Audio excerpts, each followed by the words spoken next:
Cutie TLM and creation ఛానల్కు స్వాగతం. ఈ వీడియోలో మనం తెలుగు తోట 5వ తరగతి తెలుగు వాచకంలోని 1వ పాఠం నుంచి 10వ పాఠం వరకు గల అన్ని పాఠాల వెనకాల ఉండేటువంటి అభ్యాసాలకు సంబంధించిన సమాధానాలను మనము ఈ వీడియోలో రాసుకుందాం.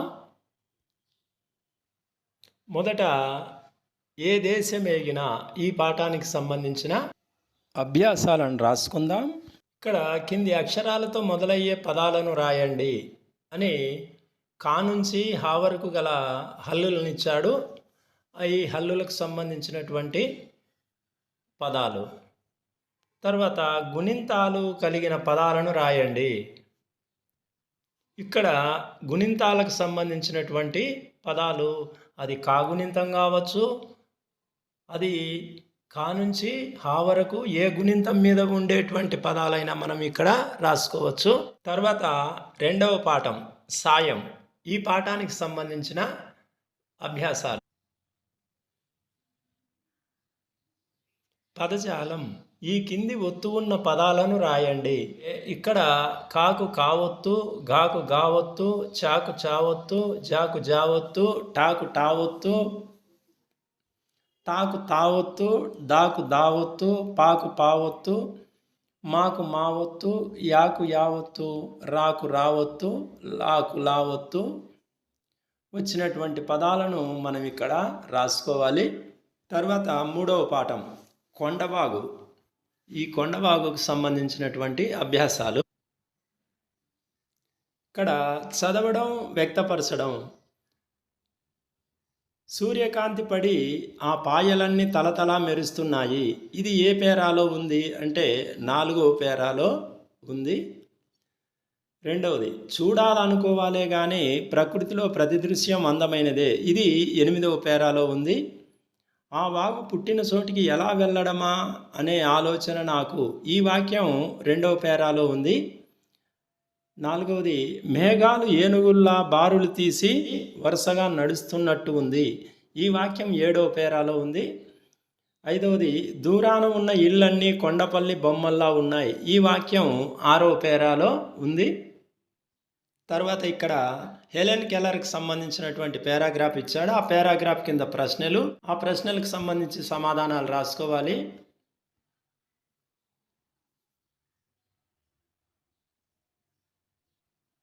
తర్వాత ఇక్కడ ఒక కీర్తన ఫిబ్రవరి 10వ తేదీన తన డైరీలో ఈ విధంగా రాసుకుంది.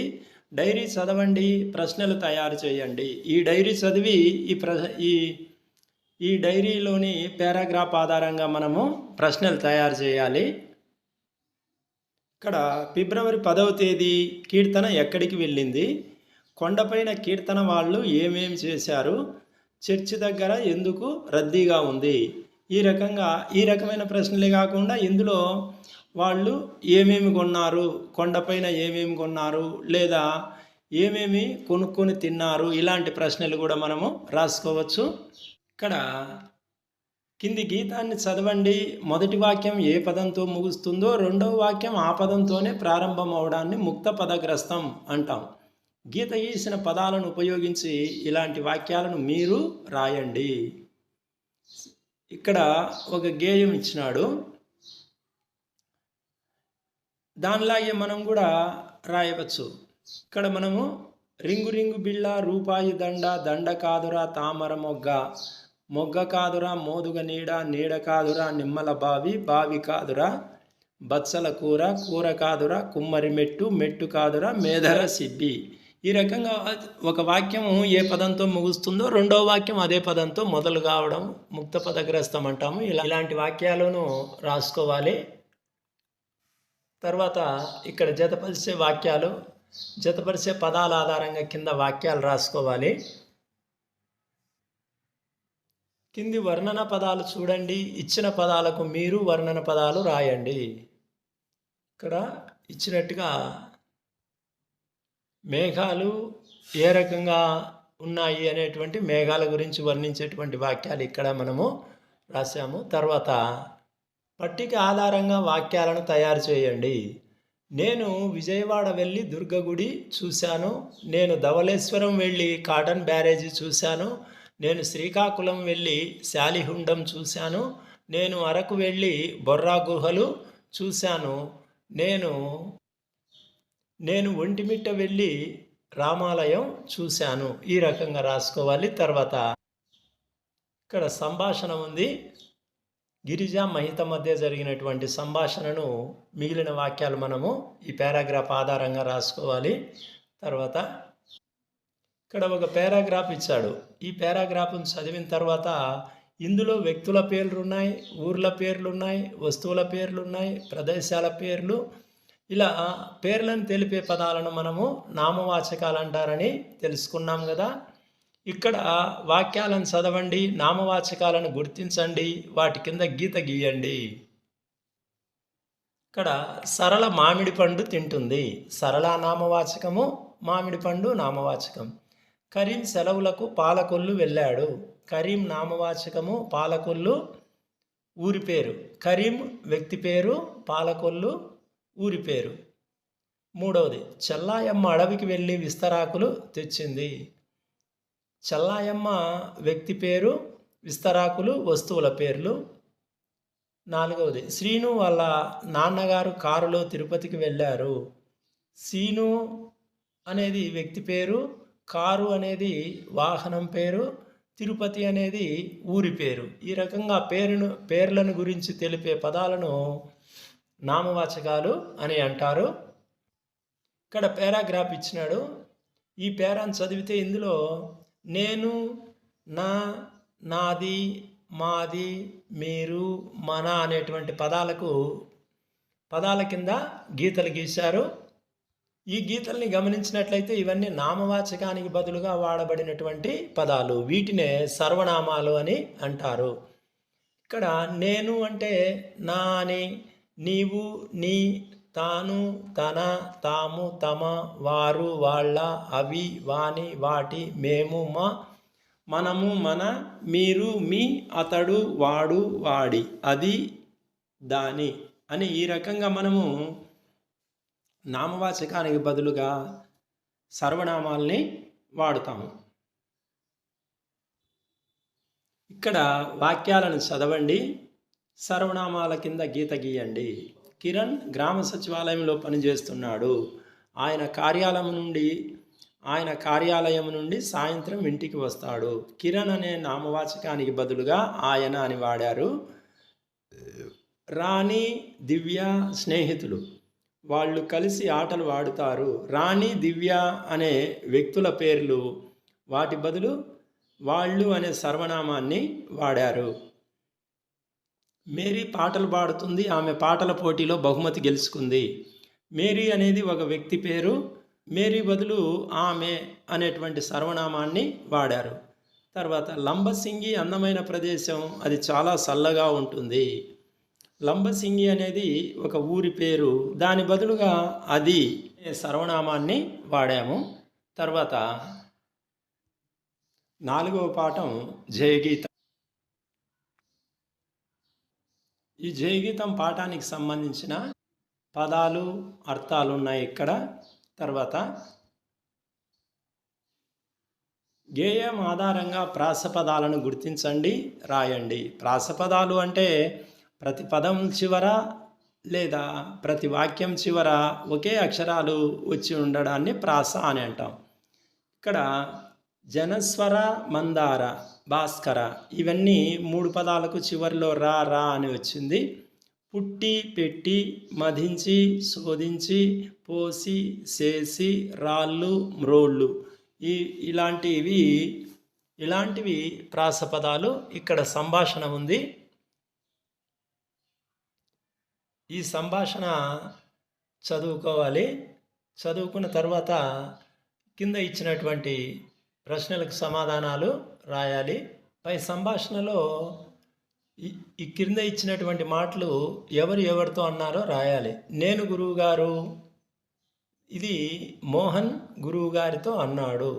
చేపల వేటకు తీసుకువెళ్ళే వాళ్ళం. మోహన్ తల్లి ఉపాధ్యాయునితో అన్నది. గుర్తుపట్టలేకపోయాను. ఉపాధ్యాయుడు మోహన్తో అన్నాడు. 4వ వాక్యం, మా ఇంటికి ఎన్నిసార్లు వచ్చేవారో. ఈ వాక్యాన్ని మోహన్ తల్లి ఉపాధ్యాయునితో అన్నది. 5వది, మిగిలిన పిల్లలకు కూడా నువ్వే ప్రేరణ కావాలి. జవాబు, ఉపాధ్యాయుడు మోహన్తో అన్నాడు. ఇక్కడ ఒక కవిత ఉంది. ఆ కవితను చదివి కింద ఇచ్చినటువంటి ప్రశ్నలకు జవాబులు రాయాలి. మనం జ్ఞాన సంపదను ఎలా సేకరించుకోవాలి? ఆత్మగౌరవంతో, కఠిన దీక్షతో జ్ఞాన సంపదను సేకరించుకోవాలి. మనం ఏ విధంగా గడపకూడదు? మనం సోమరిగా గడపకూడదు. సువర్ణ అవకాశం అంటే ఏమిటి? మంచి అవకాశం, విలువైన అవకాశం. ఈ కవిత దేని గురించి చెబుతున్నది? ఈ కవిత చదువు అవసరాన్ని గురించి చెబుతున్నది. తర్వాత పదజాలం. కింద గేయం చదవండి, కింది పదాలు అర్థాలు జతపరచండి. సంవిధానం అంటే రాజ్యాంగం, తథాగతుడు అంటే బుద్ధుడు, వేదాంతం అంటే ఉపనిషత్తులు, యోద్ధ అంటే వీరుడు, సూరి అంటే పండితుడు. తర్వాత కింది పదాలు చదవండి, పదాలకు సొంత వాక్యాలు రాయండి. ఇక్కడ సూర్యుడు, భారతదేశం, జగతి, భూమి, పంకం, వేదాంతం, మ్రోళ్ళు లేదా మోడు, అంత్య అంటే చివర. ఈ 8 పదాలకు మనము సొంత వాక్యాలు రాసుకోవాలి. తర్వాత భాషాంశాలు. కింది పేరా చదవండి, గీత గీసిన పదాలను గమనించండి. ఇక్కడ పారాగ్రాఫ్లో గీత గీసిన పదాలు సంగీత, చిన్న, పెద్ద, అందమైన, చక్కని, శ్రావ్యమైన, మంచి, అనుభూతి అనే పదాల కింద గీత గీశారు. పై పేరాలో గీత గీసిన పదాలను నామవాచక గుణాలను తెలియజేసేటువంటి పదాలు. ఇంతకుముందు నామవాచకం, సర్వనామం గురించి తెలుసుకున్నాం కదా. పోయిన పాఠంలో నామవాచకం, సర్వనామం గురించి తెలుసుకున్నాం. ఇవి నామవాచక గుణాలను తెలిపే పదాలను విశేషణాలని అంటారు. ఈ క్రింది వాక్యాలను చదవండి, సరైన విశేషణాలను రాయండి. ఇక్కడ ప్రాచీన, నల్లని, ఎర్రని, కొత్త, శ్రావ్యమైన అనేటువంటి విశేషణాలు ఇచ్చారు. ఇక్కడ ఖాళీలలో మనము సరైన విశేషణాన్ని పూరించాలి. రాము కొత్త చొక్కా తొడుక్కున్నాడు. ఆకాశం నల్లని మబ్బులతో ఉంది. జయంతి ఎర్రని కలం కొన్నది. తోలుబొమ్మలాట ప్రాచీన కళారూపం. స్వర్ణ శ్రావ్యమైన పాట పాడుతుంది. ఈ రకంగా సరైన చోట సరైన విశేషణాలను రాయాలి. తర్వాత కింది పేరాన్ని చదవండి, గీత గీసిన పదాలను గమనించండి. భాషా భాగాల్లో నామవాచకము, సర్వనామం, తర్వాత ఇంతకు ముందుగా విశేషణం గురించి తెలుసుకున్నాము. నామవాచకం యొక్క గుణాలను తెలియజేసేది విశేషణము. ఇప్పుడు నామవాచకం లేదా సర్వనామం చేసేటువంటి పనుల గురించి తెలియజేసే పదాన్ని క్రియలు అంటారు. ఇక్కడ తాతయ్య కథ చెప్పాడు, అనుస పుస్తకం చదువుతున్నది. చెప్పాడు, చదువుతున్నది అనేది క్రియాపదాలు. అదేవిధంగా ఉన్నది, తింటుంది, గీశాడు, ఇవి కూడా క్రియాపదాలు. కింది వాక్యాలు చదవండి. క్రియాపదానికి ముందు కూడా కొన్ని విశేషణాలు వస్తాయి. వీటిని క్రియా విశేషణాలు అంటారు. నామవాచకానికి ముందు విశేషణం ఉంటే దాన్ని విశేషణం అంటారు. అది కాకుండా క్రియకు ముందు విశేషణాలు ఉంటే క్రియా విశేషణాలు అంటారు. ఈ క్రియా విశేషణాలను ఉపయోగించి కింది ఖాళీలను నింపాలి. నిశాంత్ వేగంగా పరిగెడుతున్నాడు. ఎలా పరిగెడుతున్నాడు అంటే వేగంగా, ఇది క్రియా విశేషణం. అదేవిధంగా సక్రు చెట్టుపైకి నెమ్మదిగా ఎక్కాడు. తేజు అందంగా నాట్యం చేస్తుంది. గౌతమ్ గబగబా నడుస్తున్నాడు. ఈ రకంగా క్రియాపదాలకు ముందు విశేషణం ఉంటే క్రియా విశేషణం, నామవాచకానికి ముందు విశేషణం ఉంటే మామూలు విశేషణం అది. తర్వాత 5వ పాఠం తోలుబొమ్మలాట. ఇది ఒక జానపద కళ. ఈ పాఠానికి సంబంధించిన అభ్యాసాలను రాసుకుందాం.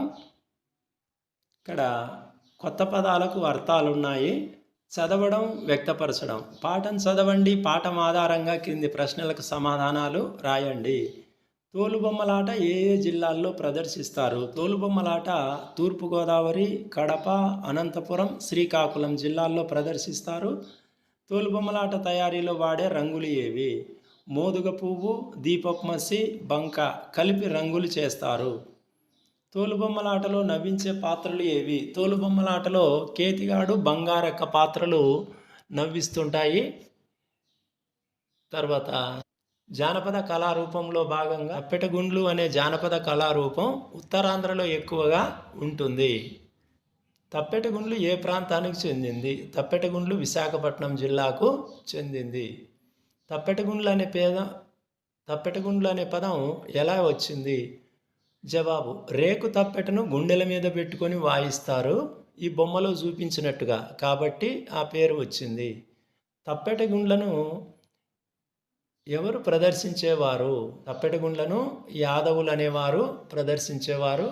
తర్వాత కోలాటం, ఇది కూడా గ్రామీణ ప్రాంత ప్రజలు చేసేటువంటి నిత్యకృత్యాల్లో భాగం ఒకటి.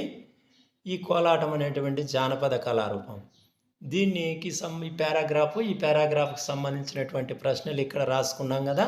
తర్వాత మరి మన ప్రాంతాల్లో ఉండేటువంటి ఏ జానపద కళారూపాలు మన ప్రాంతాల్లో ఉన్నాయో వాటికి మనము ఇక్కడ సున్నా చుట్టాలి. తర్వాత సామెతలు ఇచ్చాడు.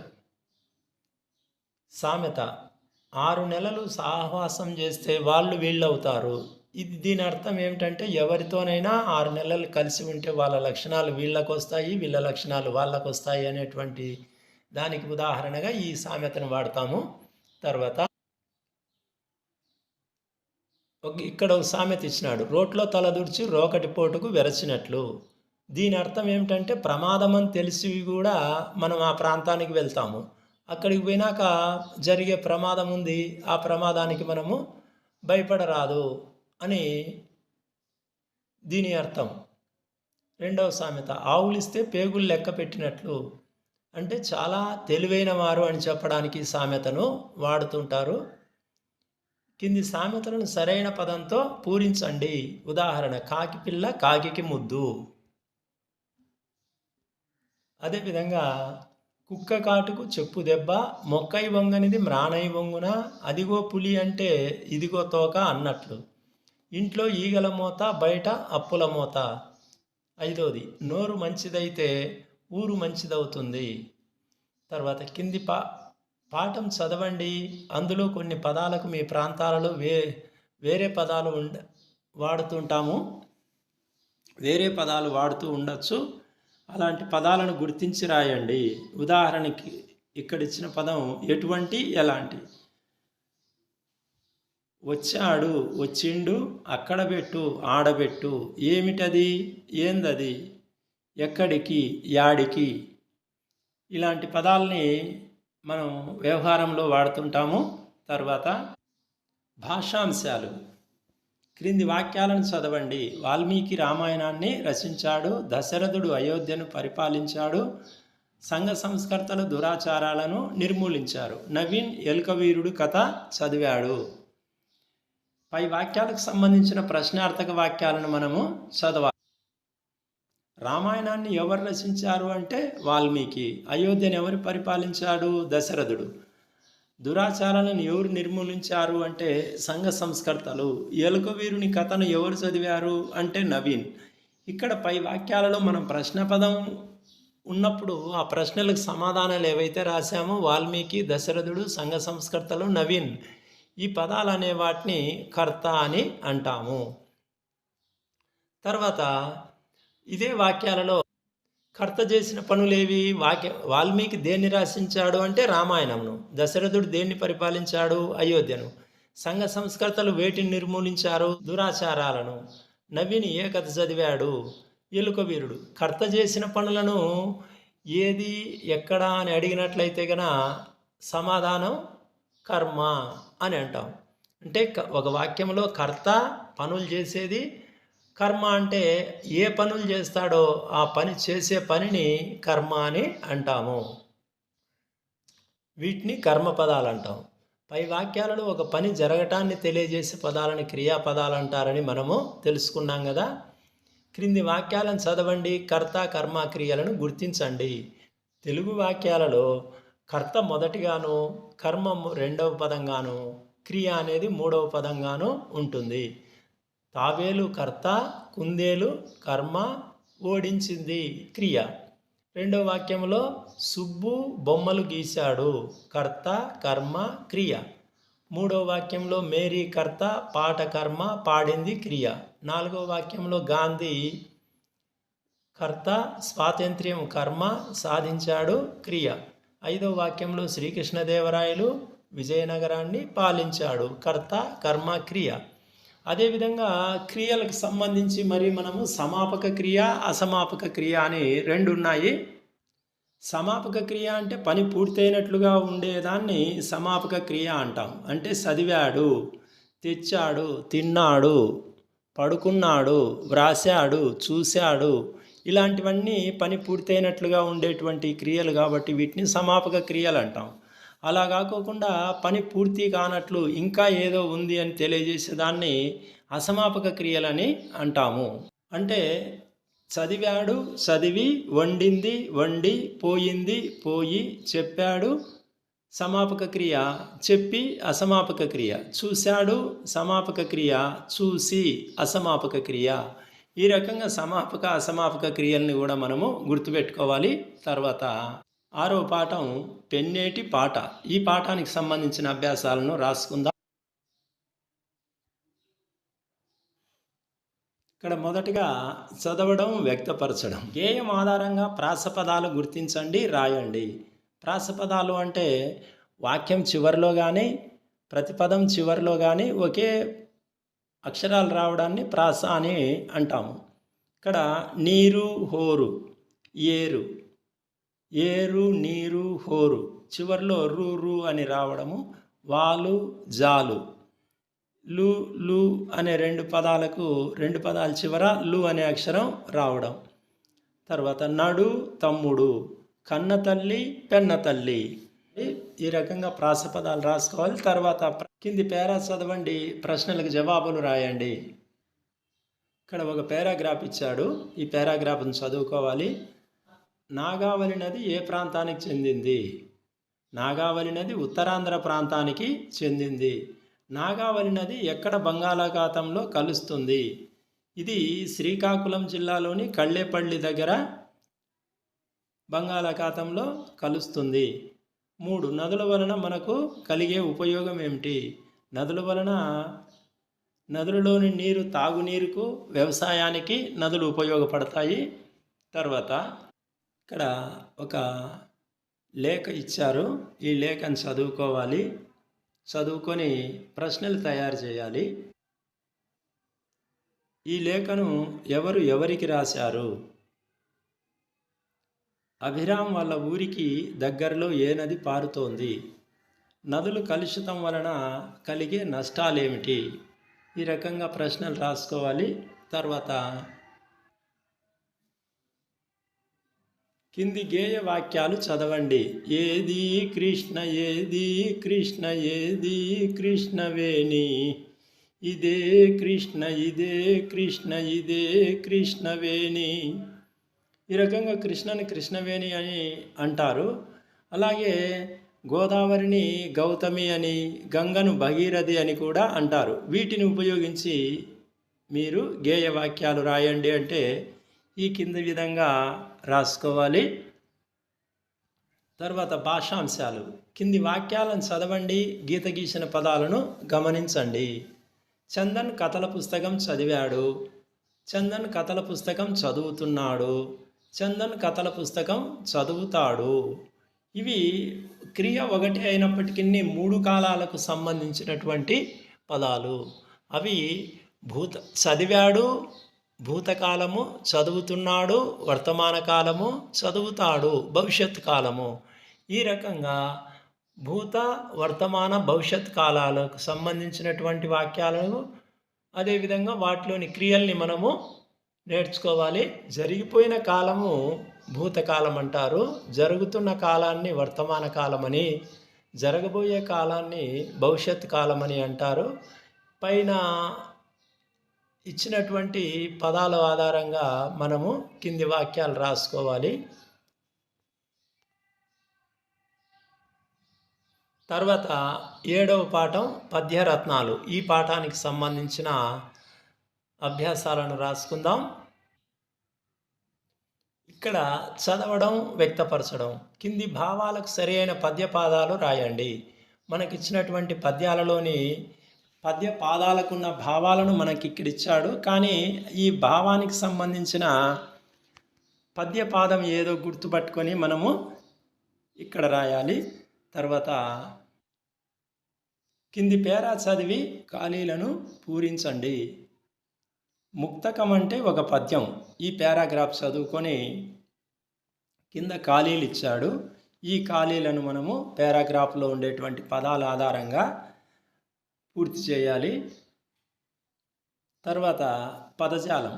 ఇక్కడ పదాలకు మనము అర్థాలు రాసుకోవాలి. తర్వాత ఎవరెవరు ఏమేమి రాశారో అంటే శతకాలను రాసినటువంటి కవుల గురించి మనము రాయాలి. ఇక్కడ వేమన శతకం, వేమన, సుమతి శతకం, భద్యన, మహాభారతం, తిక్కన, సుభాషిత రత్నాలు ఏనుగు లక్ష్మణ కవి, కాళికాంబ శతకం శ్రీ వీరబ్రహ్మేంద్ర స్వామి. ఈ రకంగా జతపరుచుకోవాలి. తర్వాత ఏకవచనాలు, బహువచనాలు. ఒకటే పదం ఉంటే, ఒకటే వస్తువు ఉంటే దాన్ని ఏకవచనం అంటారు. ఒకటి కంటే ఎక్కువ వస్తువులు ఉంటే గన వాటిని బహువచనం అని అంటాము. ప్రశ్న ఒకటి, ప్రశ్నలు చాలా. అదేవిధంగా నేరం ఒకటి, నేరాలు చాలా. పద్యం ఒకటి, పద్యాలు అనేవి చాలా ఉంటాయి. ఇది ఏకవచనం, బహువచనం రాసుకోవాలి. తర్వాత స్త్రీలింగము, పుంలింగము.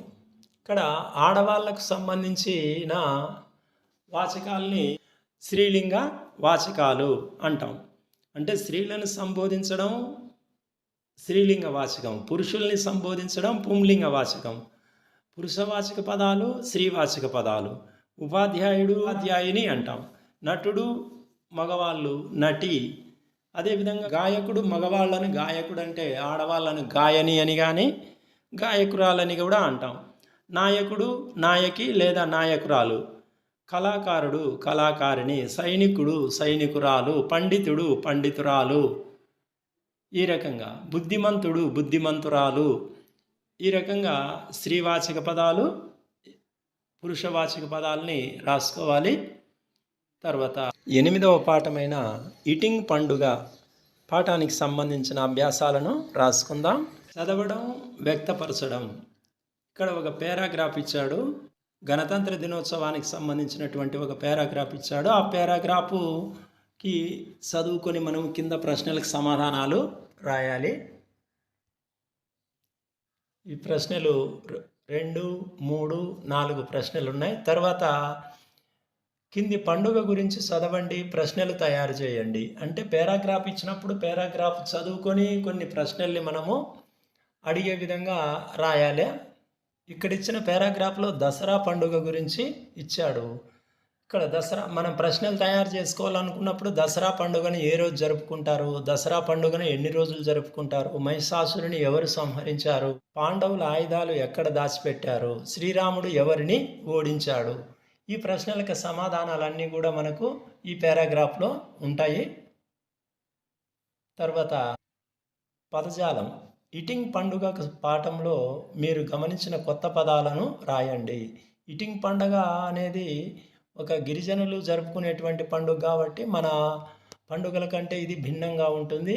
అందులో వాడేటువంటి పదాలు కూడా వేరుగానే ఉంటాయి.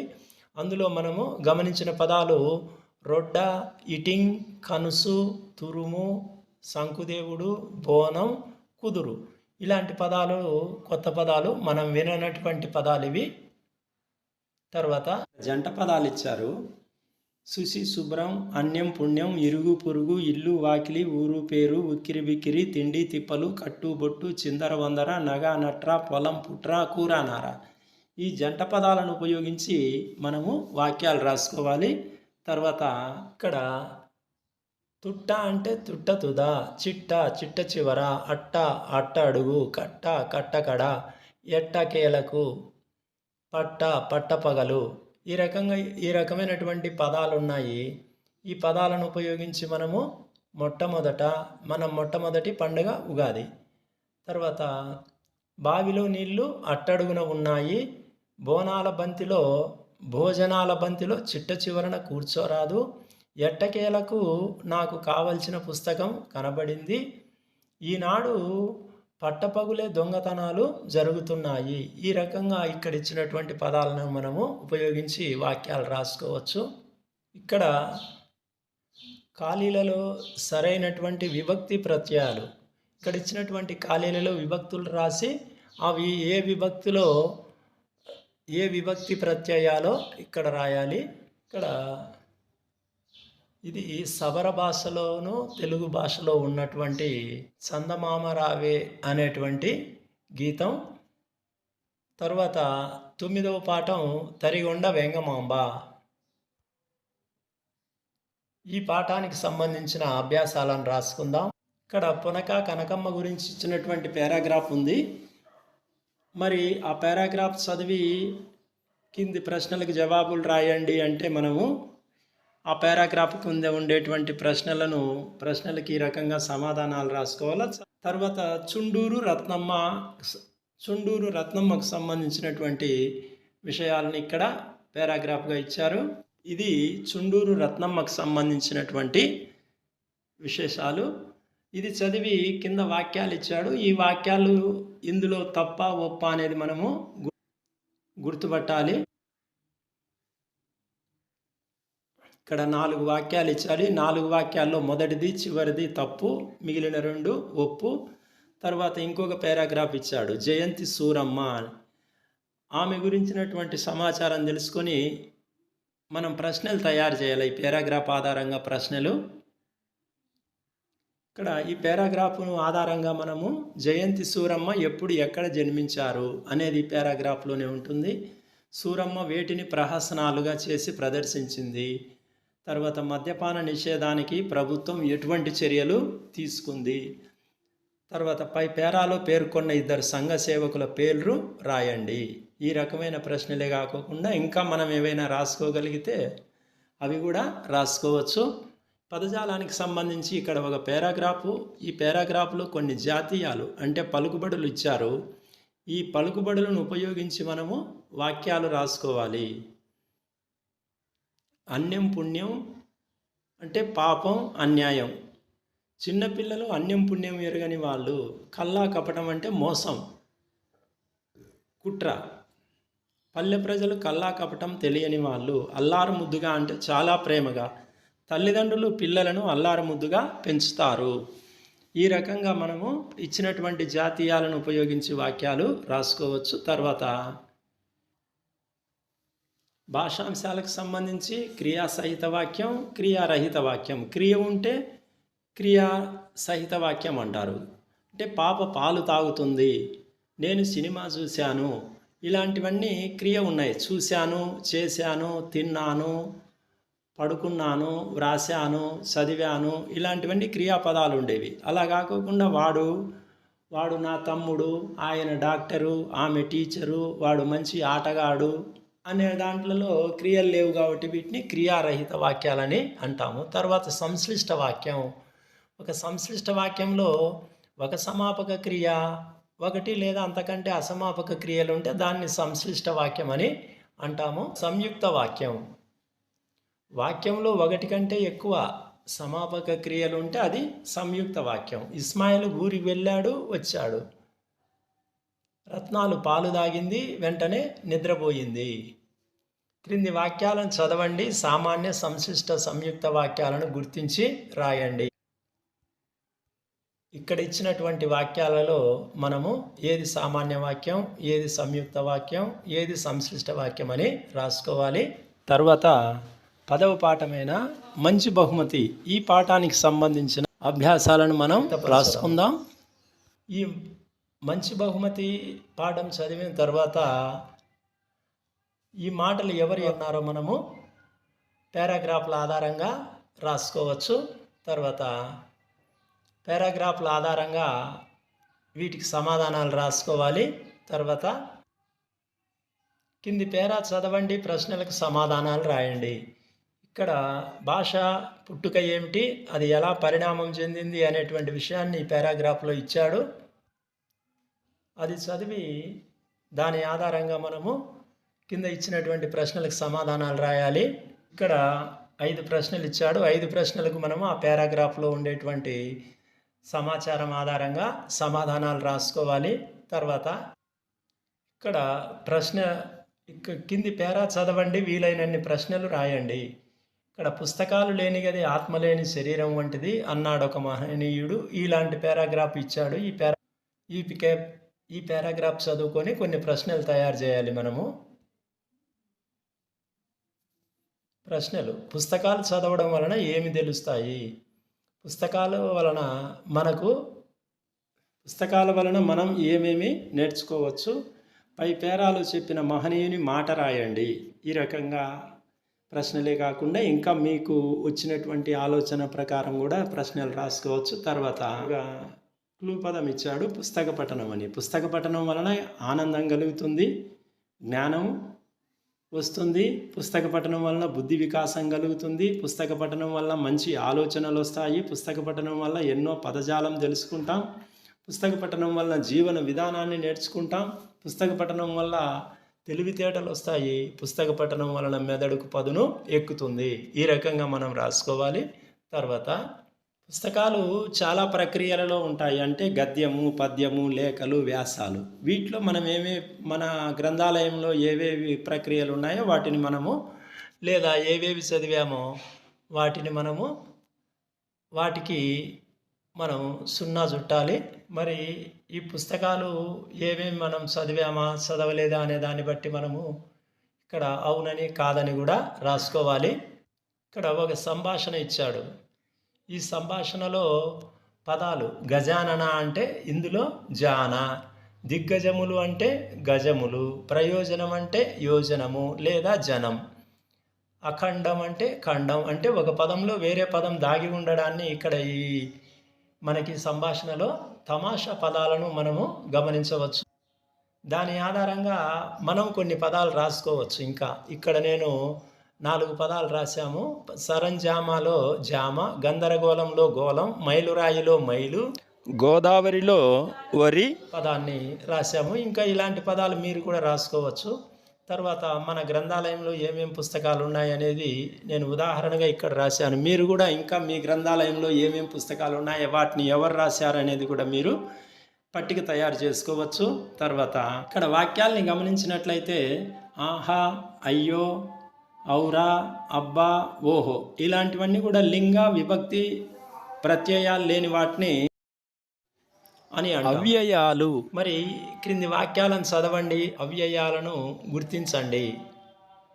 అవ్యయాలు అంటే లింగ విభక్తి ప్రత్యయాలు లేనటువంటి పదాలని అవ్యయాలు అని చెప్పి అంటాము. ఈ వాక్యాలలో ఆహా, ఔరా, అరే, అయ్యో, ఏమి ఇవి అవ్యయాలు. తర్వాత మరి ఇక్కడ ఒక పట్టిక ఇచ్చాడు. ఈ పట్టిక ఆధారంగా నామవాచకానికి ఉదాహరణ, సర్వనామానికి ఉదాహరణ, క్రియా విశేషణాలకు ఉదాహరణగా మనము ఈ పట్టికలో రాసుకోవాలి. ఈ రకంగా మనం 5వ తరగతి తెలుగు వాచకంలోని 1 నుంచి 10 వరకు గల పాఠాల చివర ఉన్నటువంటి అభ్యాసాలను రాసుకోవాలి. తర్వాత వీడియోలో ఇంకొక అంశం గురించి చెప్పుకుందాం. అంతవరకు సెలవు.